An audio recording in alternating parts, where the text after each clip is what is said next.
Okay, we're back. Yes, we are back. Listen, if you we gave away 3 ships. If you missed it, I'm sorry. Come back next week if you the ship giveaway. That's when the Congratulations. battle cruiser will release. Yeah. We gave away 10 Persei. But you know, we were kind of talking about the gameplay. A lot of gamers have their own style and vibe of gameplay. Like a lot of times, I only have say 40 minutes game. So I got my cup of tea. I'm sitting down and I'm just going to get the Pisces out and just do a quick bunker mission because that's what I know I have time for. You know, the Salvation is exactly that type of ship. Let me just take a mission to do some quick salvage, small little ship, go and do it, and just enjoy the process, enjoy the game. Like, there's no progression in Star Citizen. The next wipe is coming, right? I don't know when, but it's coming. Yeah. So I never focus on, oh, I need to like save all this stuff and all my storage and let me get the biggest ship possible. I got the big ships, you know, whatever. It's more about the journey, the experience for me. And I'm happy to fly whatever is just fun because nothing matters in Star Citizen. Just enjoy it. Fly whatever matters. Like, and so if you waiting for the Orion to come out is when you want to dive into mining, cool. Like that's awesome.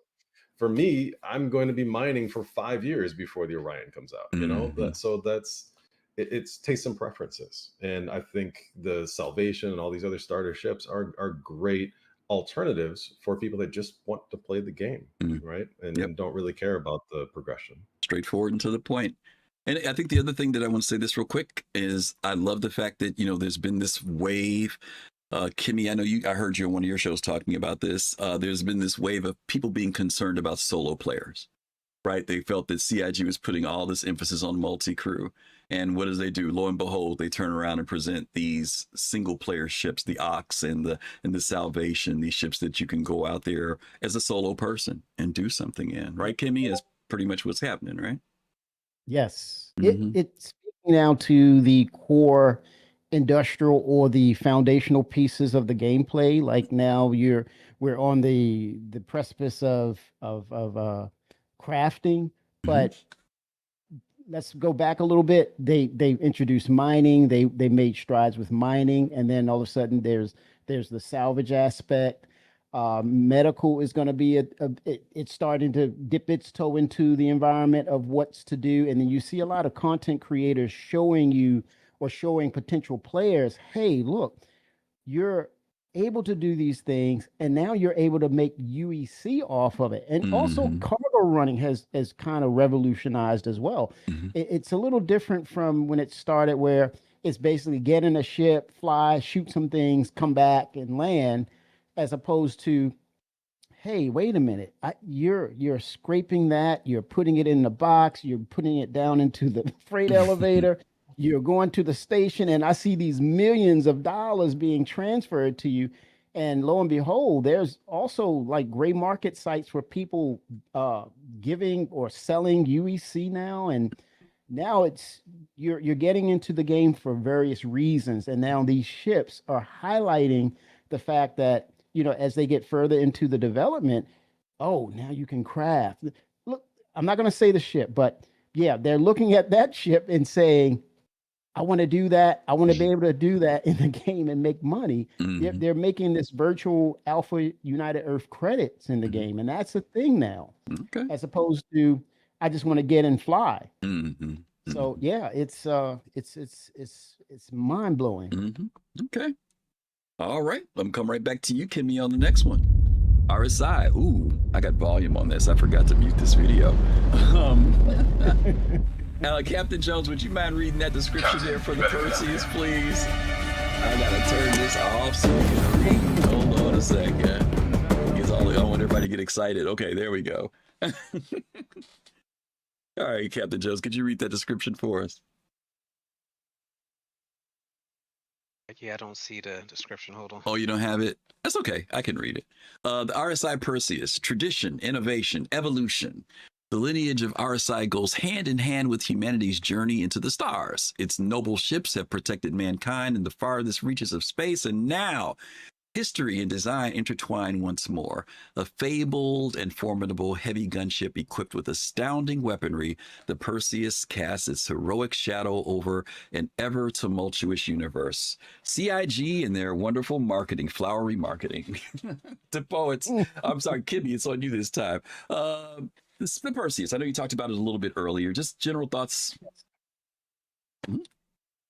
It released on time as they said they would. That was the one thing. And then getting in it and flying it was it was amazing. It flies very well. It carries well. The quality build, interior, exterior is there. Multi-crew wise, you're able to go to where you need to go to really quick. And then the fact was when you flew over to Levski, you said we were laughing about it. We didn't call it Perseus anymore. It was Persei because you had 10, 15 all in one instance where you and I both know, Griff, back in the day, you would know when the Starfarer would generate onto the server because everybody would 30K and crash because someone would summon a Starfarer. Now, fast forward, you see multiple ships. And I think this is the vision of Chris of saying, I want these ships to eventually be on these servers, interact, not have any issues because they're ramping up for something big. But it was great to see how well they constructed the Perseus. It came out on time, and it came out on time with very minimal problems to the point that other players or owners of other ships said, hey, I want that in my ship. I want to hit that button and shoot a torpedo in my pilot ship just like that. But it went well because it made people look at the ship. It drew so many people into the game, and it played well. It played nicely with other ships in its environment as well. Because, yeah, the main focus or the main issue with Levski was Levski, not Nyx. Nyx worked very well. So to credit to them, Perseus was a mega hit. Okay. Loved it. Loved the release. Okay. DaPoets? This is one of those ships where, like, when you first saw it years ago, you're like, oh yeah, need it. I want it. It's part of my arsenal.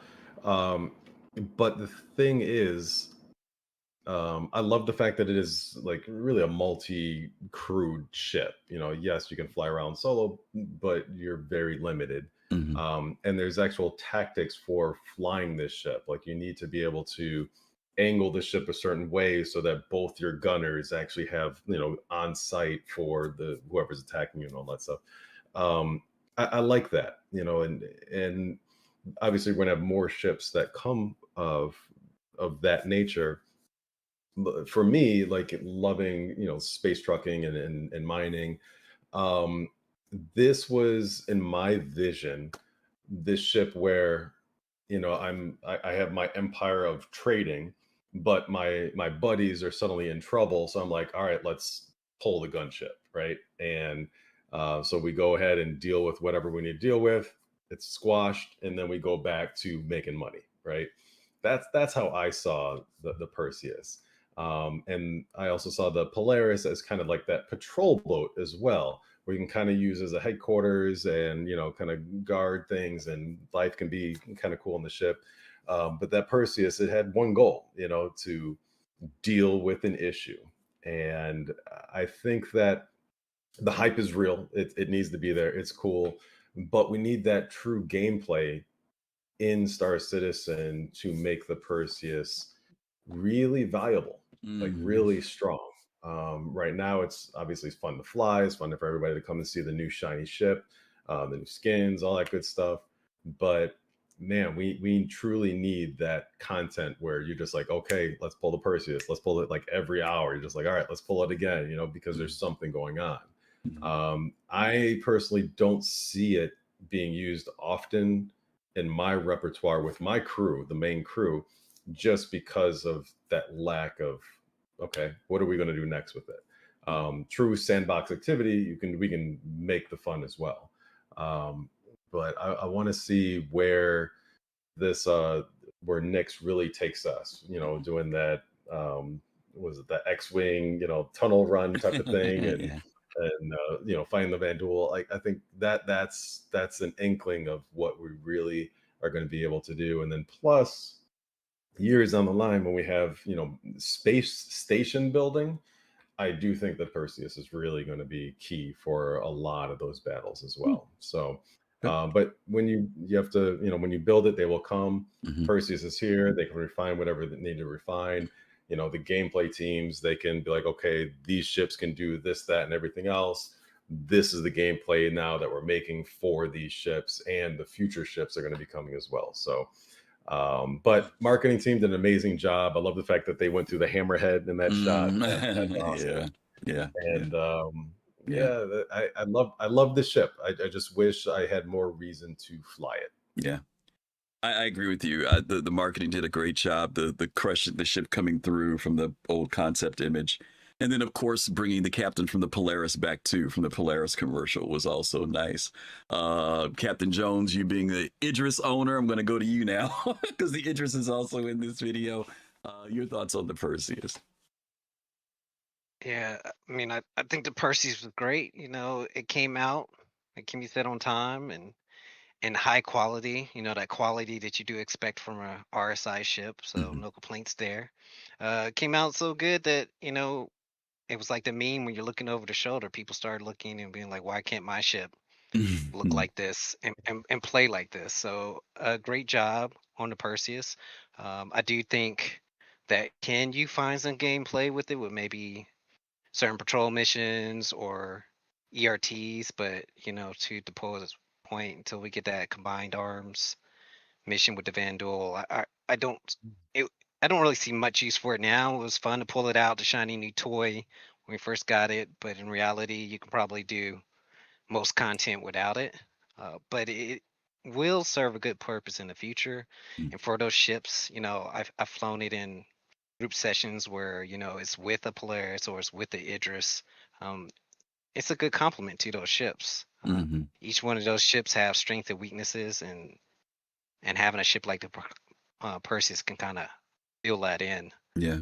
It's a great ship. I'm excited about what RSI has coming out in the future. Not just RSI, but SIG as far as ships, period. Mhm. Because I really couldn't find things to complain about with the Perseus, and I generally find pretty long lists on most ships. Mhm.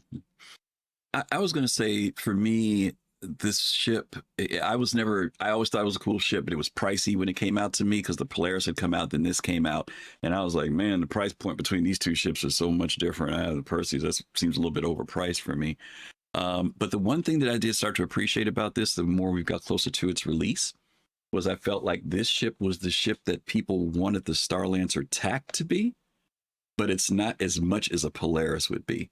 It falls in for a small group of friends who want to be on a ship, anywhere from, 4 to 8 players, maybe more, but still 4 to 8 small group who can get in here. If you're into military combat, any type of large scale combat where you can contribute to those type of battles as a group, I felt like this ship was perfect. Once you get to Polaris, to me, you're scaling up at that point. As far as resources, engineering, all of the other stuff, where this ship seemed to be so much more manageable. Even the way the engineering area was, it's much more manageable than a ship like a Polaris, where a ship like a Starlancer TAC, has a different purpose. It's more like an AC-130 kind of thing. So I think that this is going to be a very, very popular ship. And as we know, the tough part on these ships is that now when they release, their prices increase dramatically. So if you got in on the earlier price, I thought it was pricey back then. It's definitely pricey right now for me. It's not in my category, but Yeah, what is it now? I think it's a Warbond? great ship. It's like 800, and is it 800? Can you remember how much this is? Kimmy, do you know how much it is? Or Close Captain to it. Jones? It's close to that. Yeah, It it's is. like It's, eight credit, or what is, anybody know what it is? How much is the price, guys? What's 7 war bond and credit? 800 credit. Okay. And what, 725 war bond, something like that? 750 and 800. Thanks, Meathead. Okay, 750 and 800. Yeah. So yeah, it's up there. It's up there. But people seem to be happy with it. I haven't heard people, we had a little bit more heat when the Polaris came out, but satisfaction seems to be, like you said, Kimmy, satisfaction quality level seems to be a little bit higher for this ship. Okay. Let's go on. I'm saying 700. Is it 7? Gotcha. All right, still too pricey for me. Okay, let's go to the next one. DCU. Yeah, CCU game, right? The Golem Ox, a cargo beast, a workhorse for the workforce. Drake adds to its catalog of labor-led ships with the Golem Ox, a variant of the mining maverick, the Golem. The Ox brings the same functional focus and industrial toughness to your daily grind with a hefty hauling twist. Generous cargo storage and time-saving gear make the Ox a lucrative choice for the hardest workers out there. Drake delivers, so can you. Kimmy, let's talk about that Ox. What you got? First of all, the name Galamox. I mean, it's. I love the name, but this is about branding. And you look at the Argo Raft and how it kind of it reinvented itself, and people were like, I really enjoy the raft because they upscaled or scaled up the cargo capacity of carrying cargo. And then they turn around and say, hey, you like that kind of aspect of cargo running. Now let's go ahead and move that gameplay feature or that those capabilities. Let's move it over to another brand. Let's pin it on the Drake's variant, which is the parallel, which is the Golem, and we'll call it the Golem Ox. And you have this inverted cargo mag connector. You take your cargo and it clicks. It's inverted. It's really crazy, but it's really fun. But I just love what they've taken with what was successful with cargo running, and they branded it, moved it over to Drake, and it gives Drake even more options as to how they want to do things, on what scale they want to do things. And I love this narrative of it's so ugly, it's beautiful, and you can't look away from it. You cannot look away from it, and you say to yourself, "Ooh, wait a minute, that's Drake." You got to keep looking at it. It says, then you see the functionality being applied to it, and then you say, I gotta have that because it's so damn efficient and it makes sense, and I love Drake. Good job here. And this snuck in, and it blindsided people, and they didn't realize they needed to buy another cargo ship. But here we are. People are buying another cargo ship. Love the name though, Galamox. Okay. DaPoets? See, I see it as this ship is so ugly, it's real ugly. And I don't even with the traditional Golem, I was just like, what am I looking at? I don't understand. But I 100% appreciate it, and I want more butt ugly ships in this game. Because we know the reality of future space travel, well, sci-fi, but give me like one sci-fi show or movie where there isn't just like ugly ships that are just put together to make it happen to live that life in space. And that's what Drake is basically. So I appreciate it for what it is. And me being space trucker at heart, yeah, I give it like 2 thumbs up. One might be broken and one might have arthritis, but that's the no, I'm just saying because it's Drake. But I like what they're doing in terms of they have their base model, the Golem, and it doesn't take much resource from CIG to make an alternate type of ship that fulfills a role that still needs to be fulfilled. We need even more basic starter transport ships, obviously starter, just a whole long list of ships that I want to see that are starters. But with this being like $80, I still think it's a little expensive for the new person coming in. But at the same time, I don't think a new person coming in is going to be like, I just want to do space trading, because they don't know much about the game. So I do think it's in a good price point overall. But damn, is it ugly? Okay, Captain Jones. Yeah, I mean, I'll just continue from where DaPoet said. Yeah, damn is ugly. So when I first saw it, I thought Jared finally got his jalopy he had been waiting for. And unlike Kimmy, I don't have problems from looking away from things that are that ugly. But it does serve a purpose. So I think when we had the Save Stanton event, the RAF kind of got its first chance to shine in all its glory with the ease of use of getting the cargo in and out, and I kind of see this Golem as a baby version of that. I do like how they were able to take a ship they already had, make a variant of it fairly quickly. The only thing I would like to see is, or I guess I wish, because it's a little too late for it now, that these variants are more modular. So you kind of buying a frame of a ship and then you turn it into that ship later, because we're starting to have 4 versions of the same ship. Variants on top of variants. It'd be nice to be able to just buy the Golem and then maybe buy the Ox package to turn it into the Ox going forward from there. But yeah, good ship. Maybe it would have been better if it wasn't so ugly, but it serves a purpose. At the price point, I'm not sure, at least until the RAF goes up in price, that is worth the money, because it's not that much more. You get a lot more out the RAF, but in the future, you're choosing between this and maybe a whole A. So yeah, good ship. So you just went kind of the direction I'm going to go. First of all, I'm going to say this. I have not heard any Drake lovers say this ship is ugly yet. So y'all showing y'all prejudice right off the bat, because most of the Drake people I've talked to, they have not commented that this ship is ugly. I mean, it has no jacuzzi. It has no swimming pool. It doesn't have no curves.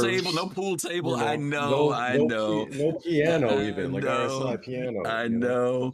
But I will say this. This is what I do appreciate about this ship, and I think Captain Jones, you touched on it. I love the fact that this is a twin to the Golem.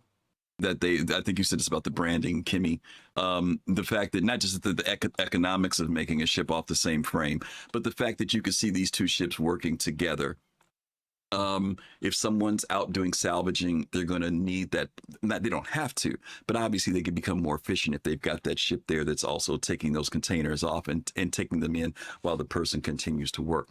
Similar type of thing when you look at a ship like the Prospector in the Expanse, where you can have 2 people individually out there working together in the game on a small scale. And of course, things can scale up from there. This only holds 64 SCU at $80. I think it's 80. Is that the price? $80 for this ship? And after that, you do, I think DaPoets, you just said it, you go to the Raft, but the Raft is about to increase in price because of the new scaling that it has. So again, entry level, starter, or that next ship that someone buys that accompanies what they're doing. Maybe they're willing to go out and do their salvaging or their mining, and now they need to be able to transport their stuff. I think that we also get used to underrating ships that have 32 SCU, 64 SCU, because so many of us have ships that hold 300, 600 SCU. But evidently, CIG is producing these ships because there is going to be an importance of having ships that carry that much information. Right now, it's like we have monopoly money, right? We've got monopoly resources that we're using where we're able to go out just right off the bat and get a Caterpillar and load it up all the way. I don't think it's going to be that way when things kick off in the beginning. I think a lot of us are going to be in starter ships. We're going to be in mediums and smalls because of the economy, operation costs, and that also having people to play with. And then eventually when you do have it, you will use the larger ships.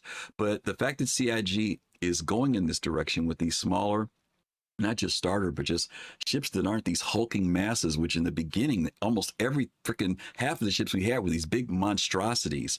And CIG now is focusing in a different direction. I think that's also giving us some indication of the direction that the game might be going in as well. But it's also it's also the environment of gaming. Like I got sick and tired of World of Warcraft sitting around for 45 minutes for everybody to group up for us to go into Molten Core. So I want to be able to just get in game, fly whatever the heck I want to fly real easily without depending on people, and say like, hey, who's in game? Let me meet up with you over there. And if there's enough time, then sure, let's get into a bigger ship together and do other things as well.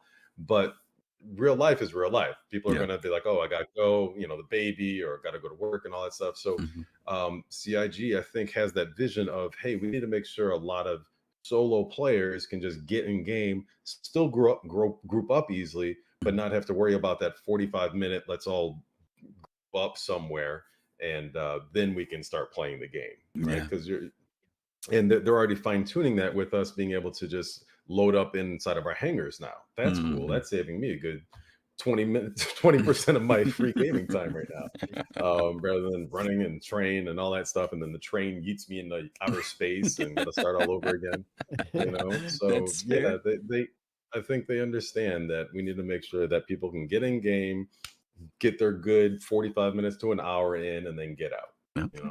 That's fair. That's fair. All right. Next one up, Kruger L22 Alpha Wolf. The future is yours, Kimmy. Kruger swiftly returns following the stylish debut of its aesthetic masterpiece, the L21 Wolf, with an altered variant, modified and customizable for your desired offense and combat. The L22 Alpha Wolf flies with agility and striking elegance, just like its predecessor, but with a new laser-driven style, showing that sometimes the new ways are the best. Kimmy, talk to us about the Wolf, the Alpha Wolf. Kruger manufacturer. They were in the shadows. They kind of existed, and then lo and behold, they dropped the L21 on us, and it was like, oh, this is Kruger, and the crafting, the style guide on it. And I said to myself, do I need this ship? And you get in, you fly it, and you realize, I'm going to end up getting it. And then you hear the announcement of the 22 Alpha Wolf coming. And you're like, wait, time out. What? Wait, hold up. And you say, nah, I'm not going to do this. You're not going to get me, CIG. They dropped the Wolf, and you're saying, oh, now I can go from ballistics to the energy weapons. And you said, let me just try it. I just like the fact of, I don't want to run out of ballistics. I know they're effective, but you get lasers with this one. You get in and says, okay, not much difference. I'll melt to do whatever. The sound effects, the way it flies, the how it performs. And then you say to yourself, well, I guess I'm going to melt or get one of these, but wonderfully crafted. It's fun. It's fun to fly. For people who's dedicating themselves like to do escorts or goal areas for trouble, this is the ship to fly in because it flies so well. The crafting, I didn't realize it would be welcomed this way. Here we go, another flying ship, but no, it's done very well. You got to respect the craftsmanship of it, and I think the consensus is I got to have the ship because again, quality. They're putting out quality here, and so not a high price point. Got to have it. Okay. DaPoets L22 Alpha Wolf. I grew up playing what was it called? Sopwith. The old Sopwith like airplane games and stuff. VGA monitors and EGA monitors. And so right when I saw the original design of the L22, I was like, okay, there goes my money. I'm buying it right now. Didn't care what role it had, didn't care what guns it had, didn't care nothing. Just I love the style. And then they're like, hey, we're just going to give you another one that looks slightly different. Okay, fine, thank you. I love this design. Give me that retro future look and take my money all day long. And the thing is, they spent so much time on detail. Like with the original 22, having like the clock in between your legs right there, and it just all that little thing, all that little stuff. It was like they were old school car enthusiasts that are also plane enthusiasts that are also spaceship enthusiasts. It tickled every checkbox that I needed tickling. I even love the fin, that the controversial fin on the original. I love it. I love it even more now that I guess in the new patch it's retractable as well. Anything where I can like customize, like give me like VTOLs and all that stuff that move. I love all those moving parts.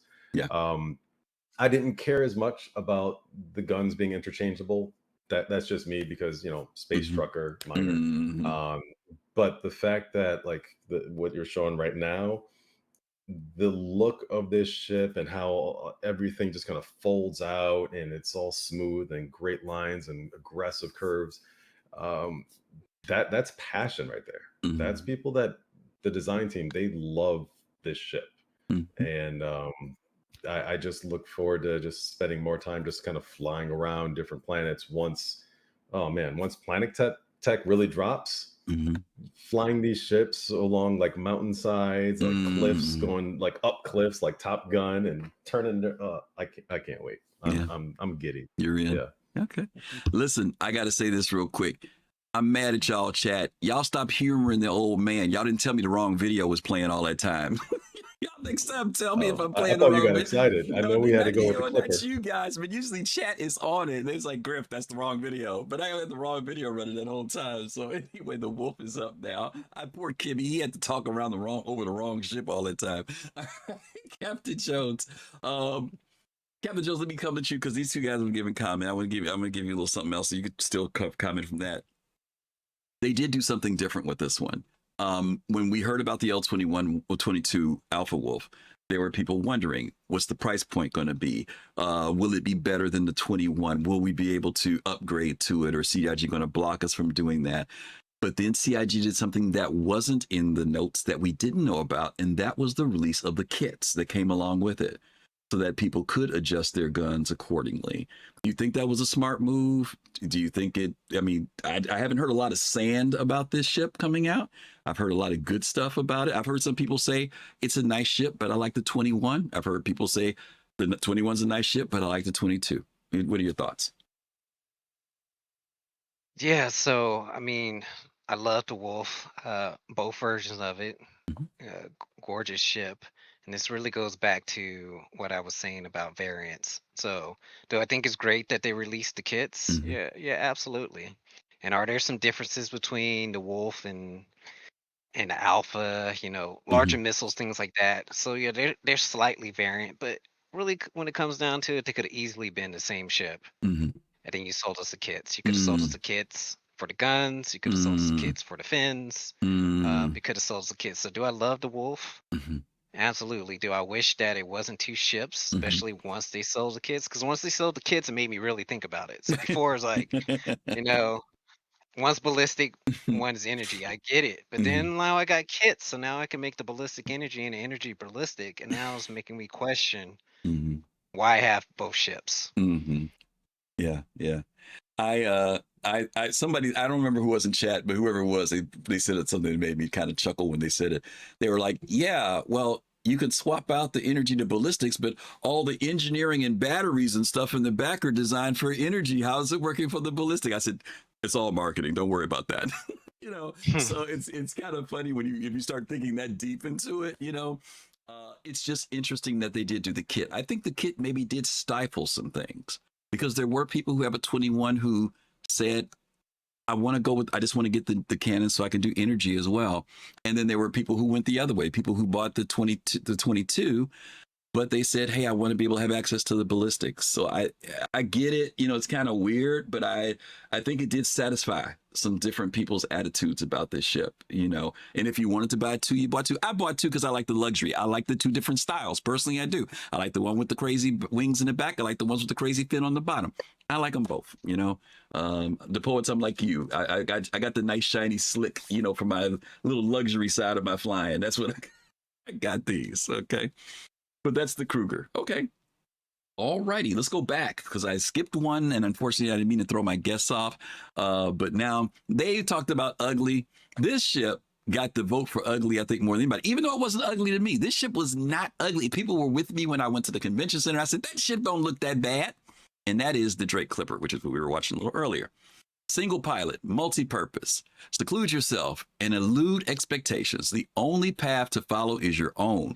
Introducing the Drake Clipper, a singularity in the landscape of space travel, as unique and varied as your daily hustle, with the goods and the gear to see you through almost anything, from fabrication to hauling to combat and more.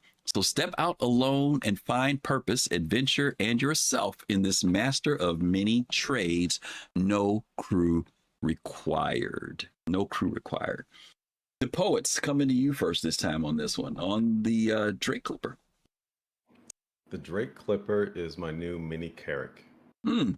That's what it is. Hmm. That this I can respawn, I can do a little bit of cargo, I can do some missions, I can fly around.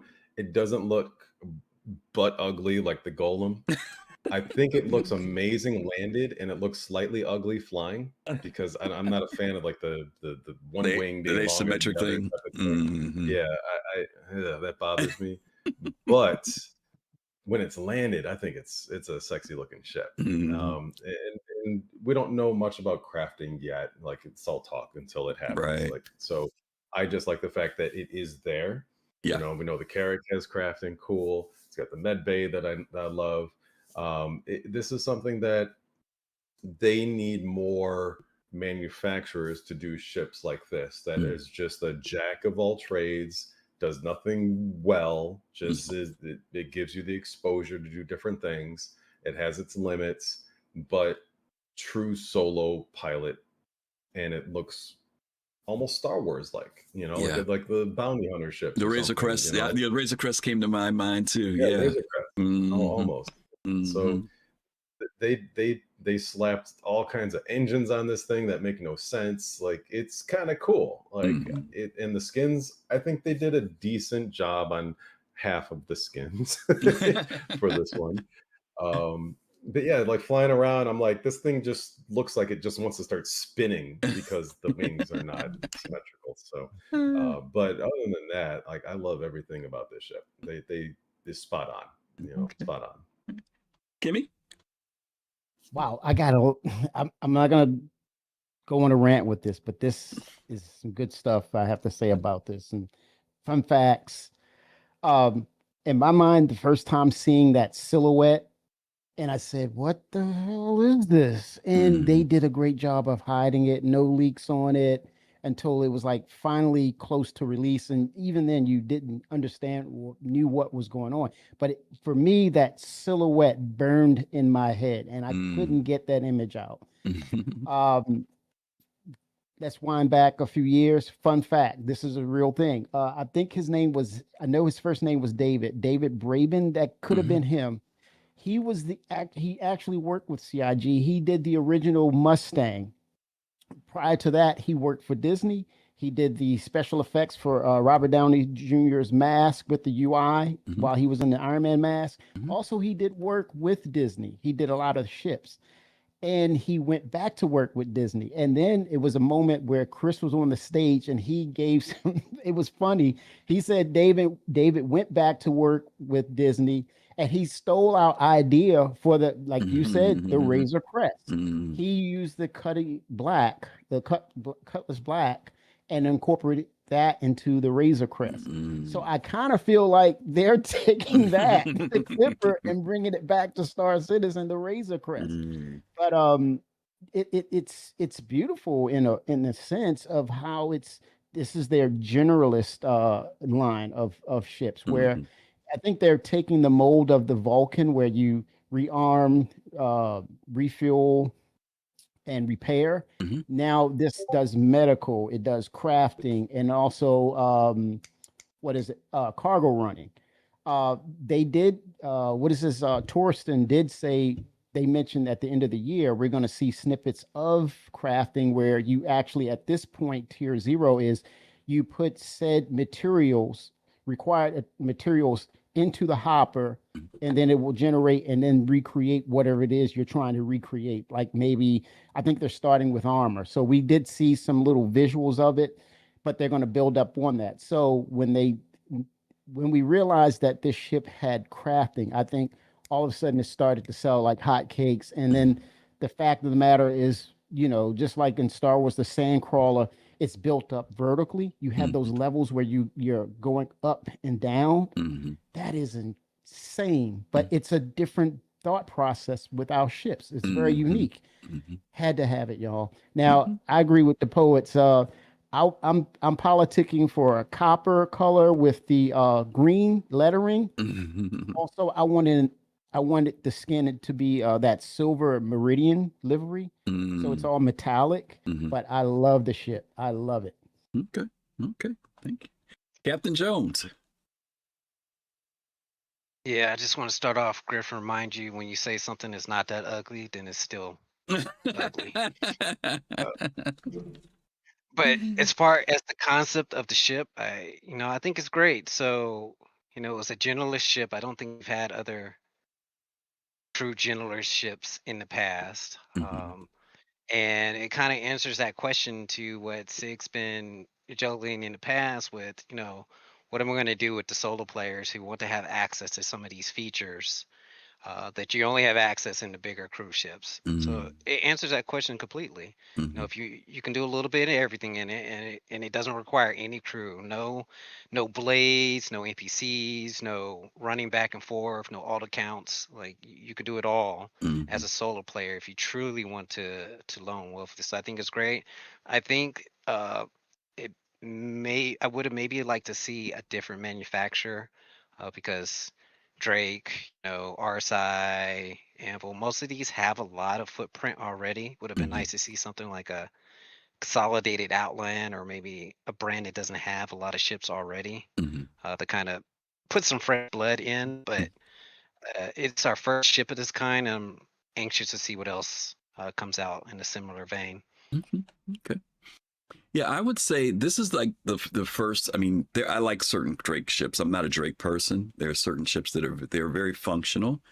Aesthetically, though, this is the one Drake ship that I like the most. I hate to say it. The Corsair would probably fall in second to that. There are influences here. I think Kimmy, both you and DaPoets talked about this. There are influences here of obviously ships like the Razor Crest, but there are also influences here of the command module from the Caterpillar. There are influences here from the Corsair that you can see in the ship. So you can see how they've taken a little bit of all these things that they have built in the Drake design and introduced it into this ship. Even the asymmetrical design, the off wings. They talked about this even on the show last week on SCL about the engines. Yeah, there's a lot of engines, but they're not as powerful as maybe RSI or Aegis engine would be. So thence they've just cobbled together this certain design that works. I would say the only thing about this ship, those of you who've flown it, I have flown it, is that shake, rattle, and roll. You got some special sound effects on this ship when you're flying it. You got a few bolts that are rattling and stuff. It's not necessarily all that quiet, but it's Drake. It is what it is. And I think they did an outstanding job on this. Pricing.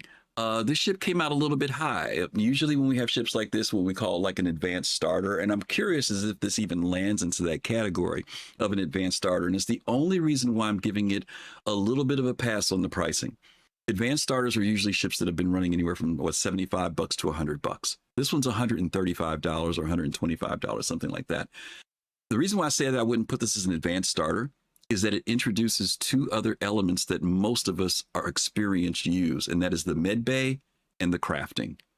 Those two things to me bring a different level of value to the ship. Also, the size of the ship allows you to accommodate, even though the commercial and stuff showed one person, you could have 2 or 3 people on the ship if you want to move around where they can sit down comfortably and travel with you if you wanted to do that. So to me, yeah, it's right at that top of which you would pay for a ship.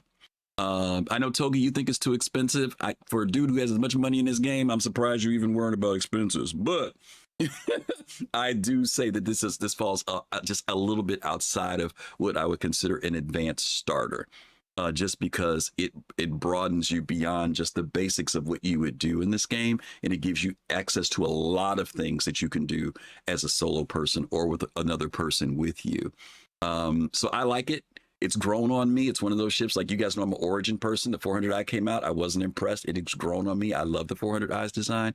This ship is the same thing. I saw it the first day. It's like, it looks at it. And I stood back from it after I walked around it. Like you said, DaPoets, I was right in front at the convention center. And I looked at it. I said, this thing looks cool with these wings up here. I said, I just want to see what it's like when they open up. And I really do like the ship a lot. I think they did a great job with this. So for those of you who bought one, congratulations. Congratulations. Okay. Last one of the vehicles that we have to deal with this week. I think DaPoets, I'm coming to you first. Who'd I go to last on the first one? Who was first last time? Was it DaPoets or Kimmy? I think it was DaPoets was first last time on the on the Drake ship. So Kimmy, no, it was Kimmy last time. It's DaPoets this time. DaPoets. Let's talk about the MDC, the Mobile Great Defense Command Center, whatever it's called, by Grey Cat. The Grey Cat. I'll read it for you. Clear the skies and set your sights with Grey Cat's Industrial's newest addition to its growing ground vehicle family, the threat thwarting MDC.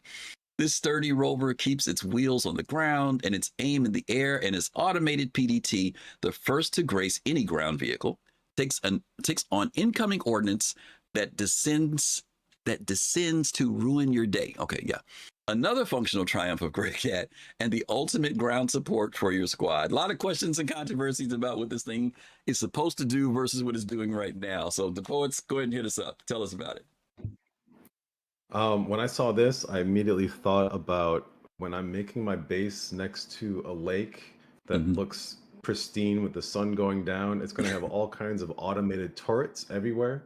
And this is the base technology for that. I am so happy to see this actually in game and working pretty damn well, to be honest. Yes, there's some exploitative stuff going on with it, but I mean, hey, this is kind of darn cool. You know, it's taking out large torpedoes, missiles, bombs, all kinds of stuff. You put a few of them together, it's a party. And this has base building just written all over it for me. Just nice, secure base, whether it's in Pyro, Nix, whatever. And it's going to force people to be like, okay, he has air defenses here. Let's land our ships, and now we have to ground pound it with our vehicles. And I want to know what kind of ground defenses CIG is going to come up with now. You know, I'm very impressed by this, and I know they have like the automated turrets, to the FPS turrets, but I want to know what turrets they're going to make to counter ground vehicles as well. Right, I want to see that type of stuff coming in. So yeah, I'm very happy with this. You know, I'm looking forward to them refining how driving actually feels, because it's still kind of quirky. It's a whole lot better than what it was like 3 years ago.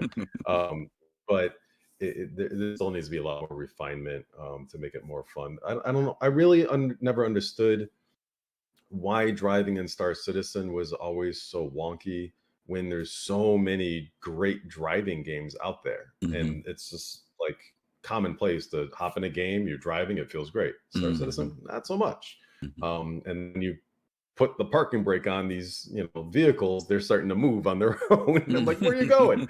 You know, so let alone going to Quant and then suddenly your tank is upside down inside your ship. So yeah, but neither here nor there. These PDs, I don't even know what to call them. PDCs, PDTs, whatever. PTCs.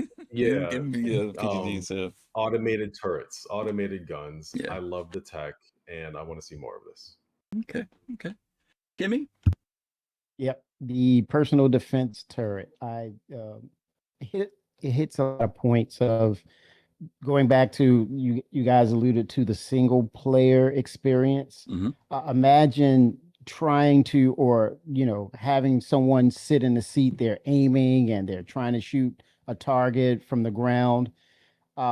This speaks to the single player. All you have to do is just drive efficiently and go for cover, but the PDT will do its thing and do what it needs to do. It takes the worry of, hey, where's the target? Where are they? I need to aim. The PDT helps you in that aspect. So it speaks to the single player experience, but also on the technical side from CIG, I love what they do with taking their existing tech, recycling it and making it new again. I love that. That's efficiency, that's innovation, that's creativity within the aspects of not trying to reinvent the wheel, which will then create more features for the game. So I love that side of it.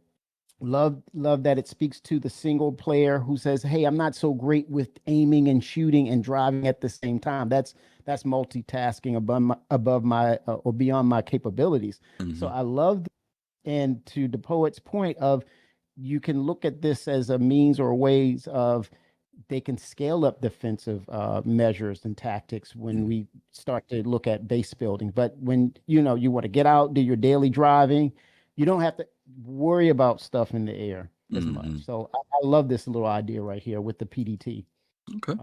Great cat. Cool. Captain Jones. It's a cool little vehicle. It's a personal defense turret with wheels. What else can you complain about? What I'm really hoping for is that is a segue for things to come. As mentioned before, we'll have base building, and really what does that look like to be able to defend that? I would like to see, platforms that we can move and place. I don't want to necessarily have to have 50 of these just parked, taking up space just so I can have that automated system, but being able to actually build them out and place them there. But it's cool because unlike some of the other vehicles that we have out right now, this kind of goes back to what we was talking about with the previous ship of, what can I do as a player, as a solo player? And this is actually can speak to a solo player. They can drive around with it. They don't need somebody aiming.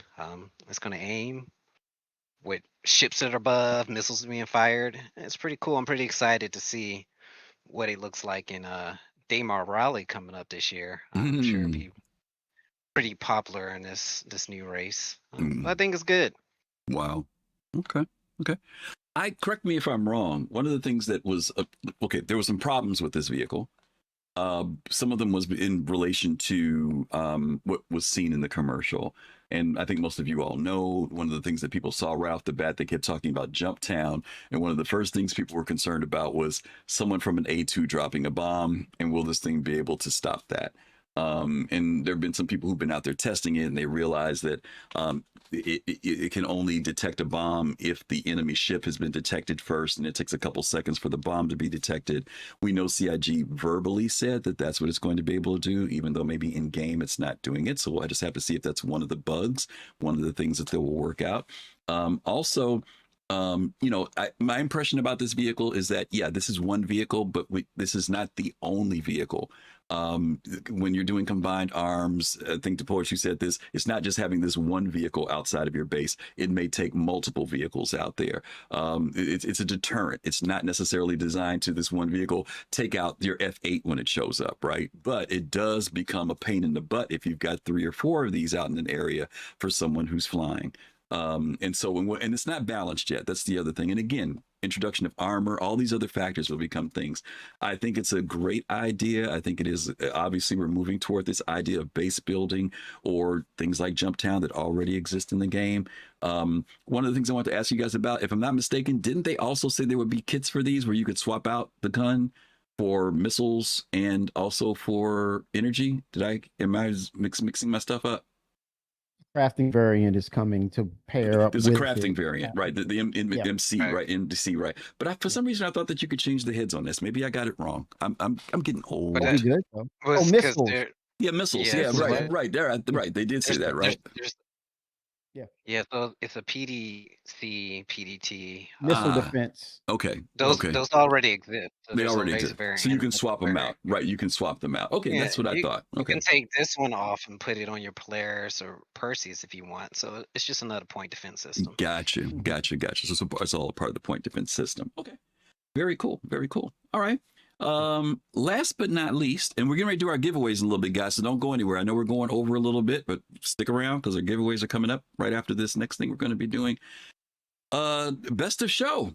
We wrapped up everything after the things went, and we got into best of show. There were 4 ships that were recognized this year. The Valkyrie was one. The Gladiator got some love, one of the oldest ships in the game. It's RSI, boy, again, RSI ES. It was the ES, but it's the RSI. What is it? The Zeus 2s, right? Zeus 2 series, and then of course the Perseus. What'd you guys think of the colors this year? Kimmy, did you like the colors? You like the design? Not for it, not having it. What do you think? Original. their approach to it, it's totally different. Like you were saying earlier, hey, I'm done with the purple, too much purple. And I look back at the previous shows, I'm like, wow, there was a lot of purple. So this is different. It's not for me. I don't own these ships, but it's refreshing to see them with a different approach to color, and probably it gives off a actual metallic gold tone. So, work was put into that. I respect that. Not bad. Not bad at all. I like it. Okay. DaPoets? Yeah, I like the. I think I only own the Polaris out of these because I didn't really care for the others. But You mean one, the I still don't Perseus, you have my mean? best in show. You mean the Say Perseus? again? You mean the Perseus? You said Um, Polaris.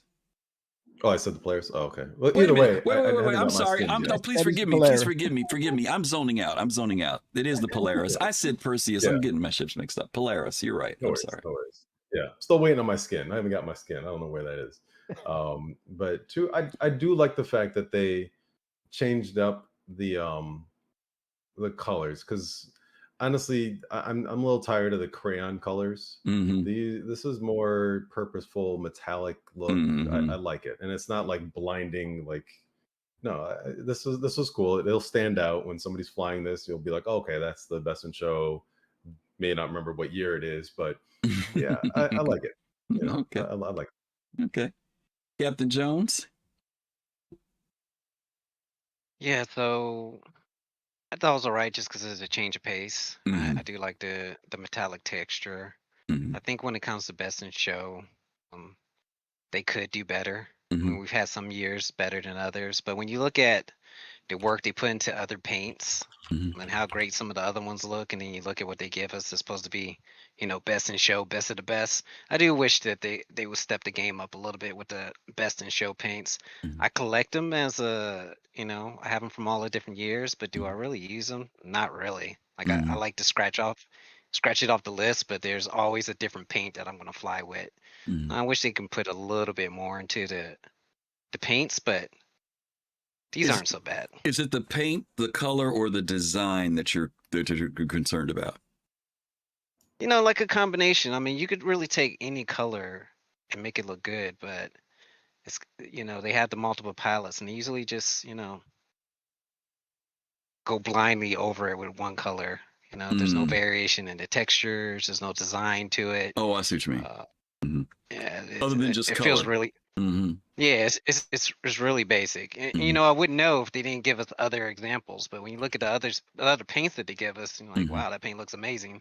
Then you get best in show, you think that's got to be best of the best, and it looks a little lazy to me at times. Okay. I will say that I liked this color palette that they went with for the convention itself this year. Getting away from the bluish, purplish, greenish, whatever they've been doing. Even they did the red one year, and the red was fine. I remember that year. It was a really nice color. But I do like the fact that they kind of went the other direction this time. Sometimes they're just a little bit too close for me. I do like the way the Valk looks. The Gladiator looks beautiful. Actually, I like all three of them. I like all three. And maybe it's just because it's different more than anything else. I haven't seen them up close though in a hangar though. So, sometimes you see them on a picture and see them in a hangar is two different things. But best in show, that's what we're going to talk about for that. So, okay, very cool. Okay, we are getting ready to do our giveaways. We've had some great conversation with our gentlemen that are here joining me today, and we again appreciate them being here. And before we close out, we're going to let you know how you guys can find them and follow them. So please support them in their efforts in the Star Citizen community. But we are going to do our very first giveaway. I'm going to also check and see if we have any questions because I didn't check yet. But the first giveaway is going to be for an RSI Salvation, very first ship that we had. And let's see, we're going to begin that right now. You can put in ticket, is it exclamation point ticket, if I'm remembering correctly? And that will get you entered in for this. Or is it exclamation point ticket or ticket exclamation point? I think it's exclamation point ticket. Let's see what happens. Yeah, there we go. They're going in. Awesome. Let me see if we have any questions. We're not going to do this for very long, so I'm giving you a heads up now. Jump in if you're interested. Let's see if we have any questions. No, we actually don't. Oh, yes, we do. Here's a question to our panel. Do you think armor can play a role in scanning mitigation? In other words, and this is from Admiral Kusanagi, will armor have an effect? Like, will your if you've got like a class 1 scanner, if you've got a certain type of armor, maybe it won't be able to penetrate. You know, maybe you have to have a class 2 or class 3. Do you guys think that they'll kind of scale things that way, just like we have components that are class A, class B, class C? Any thoughts? Yeah, if you're talking about ability to scan, penetrate the ship and see what the internal components are or cargo it's covering, Mm-hmm. I could see some possibilities of that. I don't necessarily think it's because how much armor the ship has, but maybe the type of armor it has. So maybe there are types of armor that are either coated or built with more stealthy materials that can reflect off or block out those scans. Okay. Okay. All right. Here's another one from. Oh, go ahead, Kimmy. I was going to say if I was thinking like Chris Roberts, I would say you would have to work for it. You would have to search or combine certain minerals and ores to come up with some sort of analysis that will determine, hey, this will kind of mitigate scanning with it, or it'll tell you that once you put it together, and then you actually go back, retrofit, scrape off the hull, and then redo the hull itself at the cost of, yeah, you can it can dull scanning, but at the risk of, or the pro and con would be, it doesn't protect you as well. I mean, when you get hit, it will hurt you more, but the advantage is you can go in undetected, just about. Okay. Okay. The gameplay feature. Yeah. Okay. All right. We're going to close this out in 5, 4, 3, 2, 1. All right. We're closing out this giveaway. And I'm going to ask DaPoets if you would, as soon as I get this thing to close, did it close? It didn't close. There we go. All right, DaPoets, we're going to ask if you would give us the countdown on a 3, 2, 1 for our winner. Me. 3, 2, 1. And the winner is... Whoa, Monarchy. Oh, my goodness, Monarchy, you have won the RSI Salvation. Congratulations. Congratulations. We are happy for you. We are happy for you here for that. And Monarchy, I know it's been a while, but I remember you won quite a while ago. If you would please send us your RSI email and send that to either soulcitizens@gmail.com, or you can direct message us through Twitch. And once again, I'm sorry I didn't mention this earlier. Only our Twitch viewers are able to access this. We still cannot figure out a way to get Twitch and YouTube simultaneously, but we are still trying to work on it. But please reach out to us via email or through Twitch, and we will get that to you, Monarchy. Congratulations on that. As I mentioned earlier, even though we're giving away ships from IAE, the Perseus is not in the budget, so we won't be doing that one. But the next one that we are going to do is the ship that my guests just were so adamant about saying is ugly. And it's going to be the Golem Ox. So for those of you... So for those of you who are interested in the Golem Ox, this is your opportunity to jump in and join in. Don't forget, if you are a subscriber, you get double the opportunities to win if you are in. Go ahead and hit that once again, ticket exclamation point, and or exclamation point ticket. I'm sorry, keep saying it backwards. Exclamation point ticket, and we'll get you in for this one as well. We have another question. This is from Shimpasta. Shimpasta's trying to stir the pot here. Pardon the expression, Shimpasta. He says, how much cargo capacity will CIG reduce from the BMM? Now, you know you just ticked off Fast Cart saying that. That's all I'm going to say about that. I would love to answer that one. Yeah, go ahead, DaPoets. Keep in mind, with the history of the Banu Merchantman, this will be basically a brand new team working on the development of it. So kind of consider, yes, concept has a certain ring to it, sure. But the reality of once that team goes in, see what the work has looked like for what was already done, add in all the new style of tech that they've learned as a company, as let's see, for like the new ironclads, they rearranged a few things, and then boom, suddenly there's more space. Mm-hmm. But also with gameplay, they need to reduce things for the whole D&E. So I would say don't even worry about it. Know that it's going to fit its role, and it's going to fit its role well, because man, are so many people waiting for the BMM, and I don't think they're going to mess it up. I think they're really going to take their time, do it right, figure out how to integrate the tech or the styling of the Banu Merchantman into other ships as well of the Banu nature, because they're not going to just pour all that time and resource into the BMM and then call it a day, right? They're going to make sure that they capture those assets for future ships as well. So just expect that it'll fulfill its role. And if I were to bet money, I think that it will be a healthy amount compared to other ships of its class, because of the trading nature of the Banu. Agreed. Good Didn't points.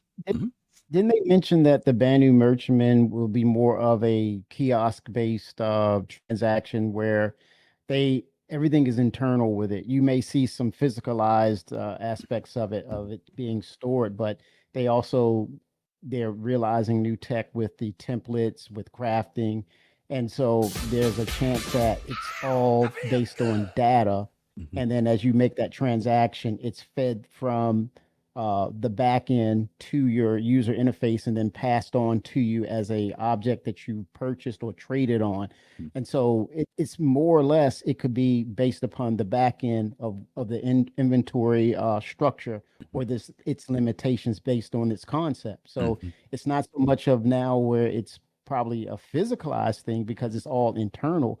It's more of a translation or communication from what is existing or what it can hold, and then it comes via through the user interface as you make your deals and such. So not saying that it's concrete, but it's something to think about. So which will help it, Yeah. I think that Shimpas is probably referencing that, because I don't remember what the SCU is on that warehouse in the Banu Merchantman. I know it's big. Yes. But I would say to both DaPoets and Kimmy's point, that ship didn't shrink, it grew. That was one ship that did grow. It went to becoming a capital ship. And at the time they knew that 32 SCU was going to be the size of the containers. If you look at all the concept work, when you go back and look at the hull D and hull E, they weren't sure at that time. They didn't know that was going to be the maximum amount. So we'll have to see. 6,400. Thanks, Pops. So for a capital ship at 6,400, that actually matches what they're talking about for a hull E. Now they may reduce it just to fit it in. Maybe they'll bring it somewhere down to closer to a hull D. But I'm sorry, that's actually a hull D, right? The new hull D numbers is 6,000, right? Yeah, the D. Yeah, D. So and they said that the hull E was going to be the grandpappy. So I would think that it's not going to reach what a hull E would be. So maybe it'll be closer to a D. 28.8. But remember 28. Oh, is that what it is, Fast Card? 28.880? Is that all it is? Oh my gosh. Oh, shoot. That's not bad. I thought it was more than that. What are you going to say, DaPoets?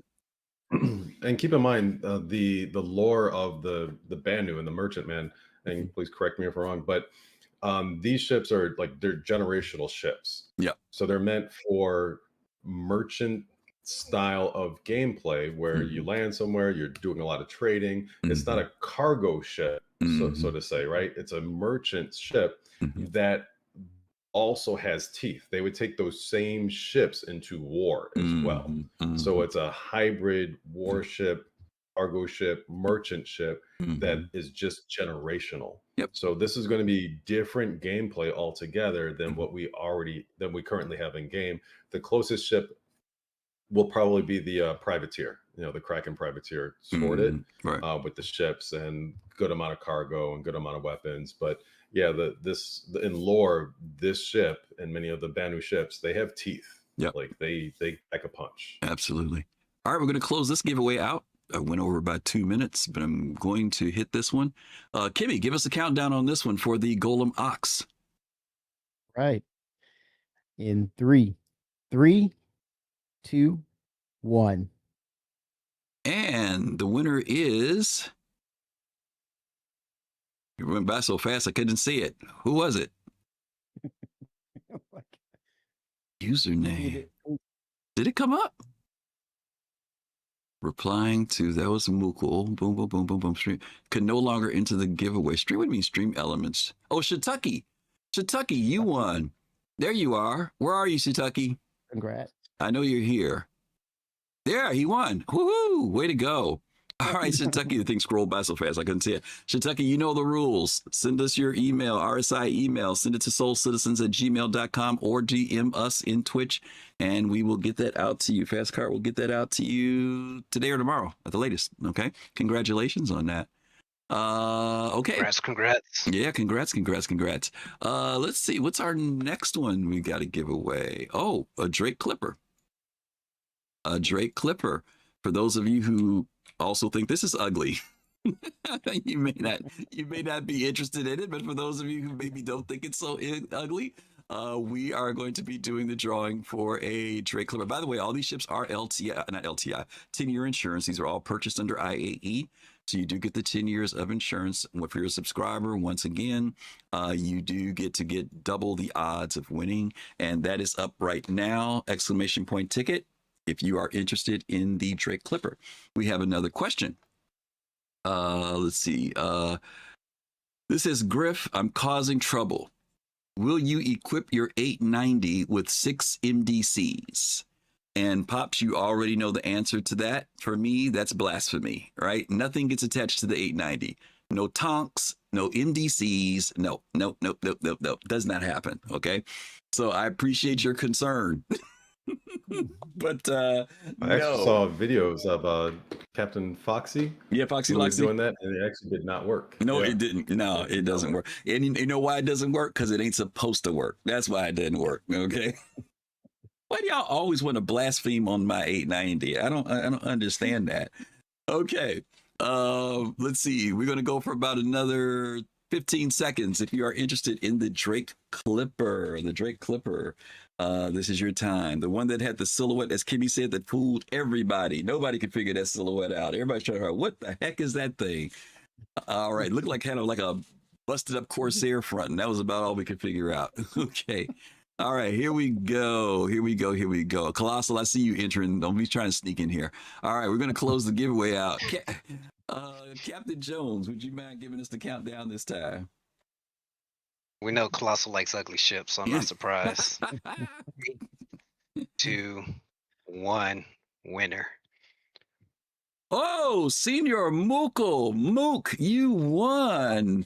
Mook, congratulations, Mook. Oh, by the way, I didn't say this earlier. You cannot win 2 winnings here, by the way. You can't win 2 winnings. You're going to get 1 winning. So far, that's all we've had. But Mook, congratulations to you, as you will be ready to rattle around in your Drake Clipper. You make sure you send us via email your RSI game address, or you can send it to us through Twitch, and we will make sure that we get that out to you as well.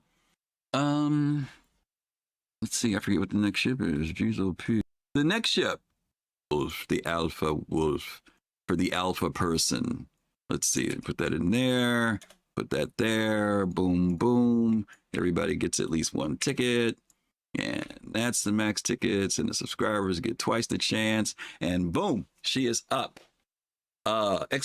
Ticket, if you are interested in zooming around in some type of retro. Did it? Let me reload. Looks like it did. Are you serious? What is going on tonight? No, we're still live. Just refresh, guys. If you don't have it, refresh. Yeah, it's dumb. Yeah. That question was so bad, it crashed the stream. Is that what happened? Is that what happened? Oh my God! Why is Citizen Con Direct still coming up? Something's up with our graphics thing. Okay. Yeah, that was the question. Do you guys think that the Tonk should also, as another attach, you get the PDTs? In real life, like our own U.S. military has some anti-air defense on tanks. Yeah, I agree with that. All right, Kimmy, I'm going to come back to you this time around. Give me the countdown. All right, in 3, y'all. Get ready. Here we go. 3, 2, 1. And our winner is Gaming Nightlife. Gaming Nightlife, are you there? gaming nightlife. Let us know that you are out there somewhere. We know you are because you just clicked in to join in. Where are you? There we go. He says, thank you. Congratulations for that Kruger L22. If you already bought one, you got two, or you can melt one, whichever one you want to do. But we're going to be sending this to you. Compliments of the Soul Citizens. Actually, by the way, most of the time, I don't think there's ever been a year where we haven't done giveaways because of you all. Our giveaways are never from CIG, and it's not that we have anything against that, but you all actually are the ones who support this and make this happen. When we do our virtual bar citizens stuff, we get stuff from CIG, but I think as long as we've been doing it on Soul Citizens, it's been because of what you all have been giving. So we appreciate that, and we want to always be able to give back to you guys. So this big annual event is a perfect time to do some of that. So thank you all for that, because you're making some people happy right now. So once again, be sure to send us your email via Gmail at soulcitizens@gmail, or you can send it to us through Twitch, and we will get that Kruger out to you. And then I think we're on our last but not least, which is, oh gosh, the Gray Cat MDC. Gray Cat MDC coming up next. 1, 1, 1, 1. And 2, and boom. For those of you who are interested in ground vehicles, the one that is got good intentions but ain't there yet, but it's going to get there. That MDC, grab it while it's hot. Compliment your MTC.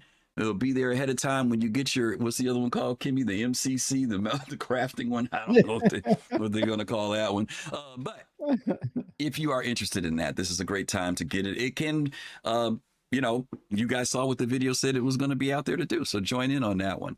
Okay, we got all of our questions, believe it or not. So I'm going to hit complete on that because we are clear with our questions. And we're going to give this about another 10 seconds for everybody to jump in if you're interested in Gray Cat's latest vehicle. And we're going to go 5, 4, 3, 2, 1. All right, we're closing that giveaway. And DaPoets, it's on you. And 3, 2, 1.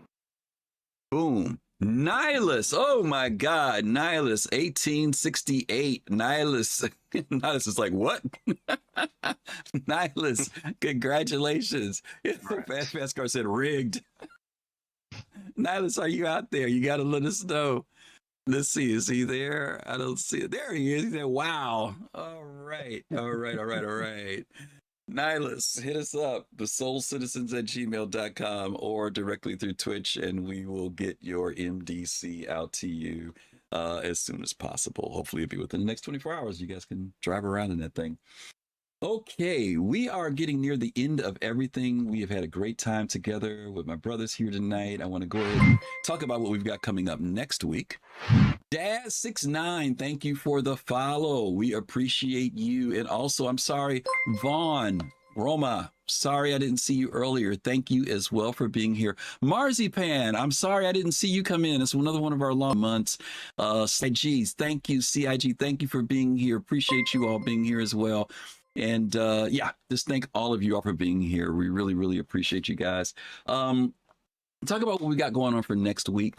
I didn't have time to do graphics. I don't know why I didn't get to do graphics. Oh, because of the holiday.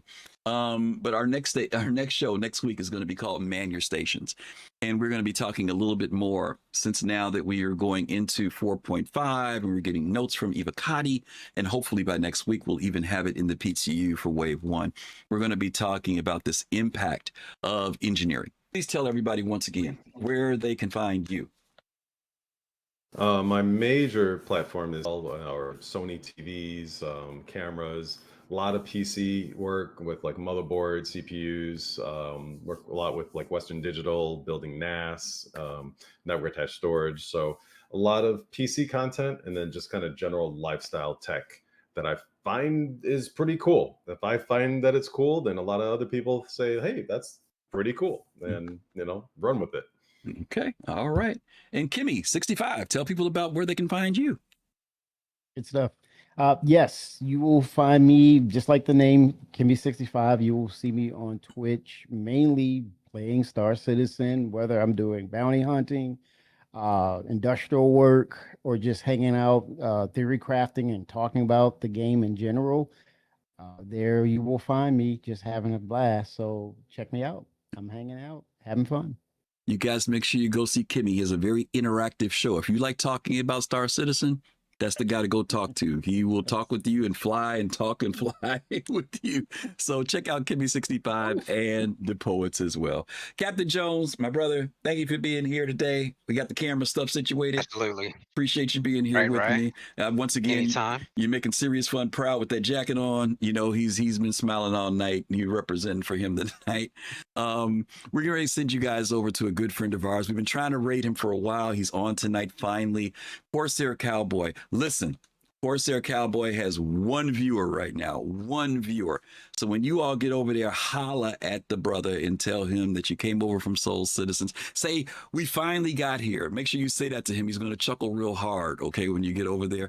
Let him know that you came over from the Soul Citizens. Once again, to my brothers, DaPoets